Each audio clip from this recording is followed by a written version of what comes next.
সব জট কাটিয়ে আবার কাজে ফিরল পরিচালক রাহুল মুখোপাধ্যায়। কথা মতোই 5ই আগস্ট ফেডারেশন রাহুল মুখোপাধ্যায়কে নিয়ে তাদের সিদ্ধান্ত জানিয়ে দেন। সোমবার জানা যায় সমস্ত জট কাটিয়ে রাহুল পরিচালক হিসেবেই কাজে ফিরবেন। তার উপর আর কোনো থাকছে না 3 মাসের ব্যান। আর তারপরই মঙ্গলবার 6ই আগস্ট ফ্লোরে আসেন রাহুল। এসবিএফ এর এবারের পুজোর ছবির পরিচালনা করছেন তিনি।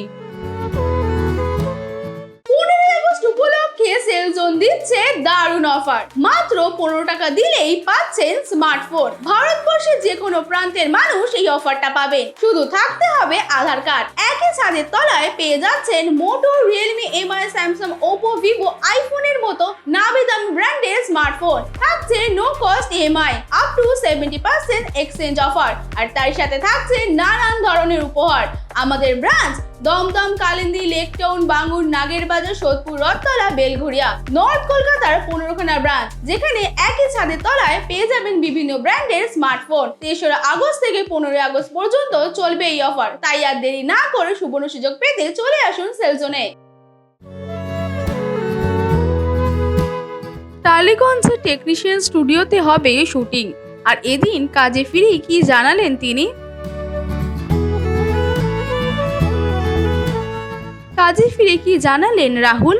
কাজে ফেরার অনুভূতি প্রসঙ্গে এদিন একটি সাক্ষাৎকারে রাহুল জানালেন, ভীষণ খুশি আমি। শুরু থেকে যারা আমার পাশে ছিলেন তাদের ধন্যবাদ জানাই, ঈশ্বরকে ধন্যবাদ জানাই। আজ ফ্লোরে গিয়ে সব থেকে বেশি আনন্দ হয়েছে।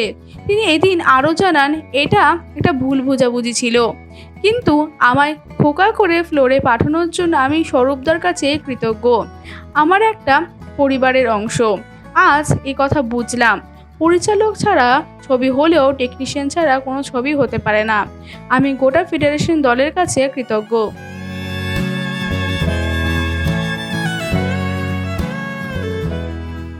ওয়াইজ নিউজ, খবরের সত্যাসত্য 24 ঘন্টা।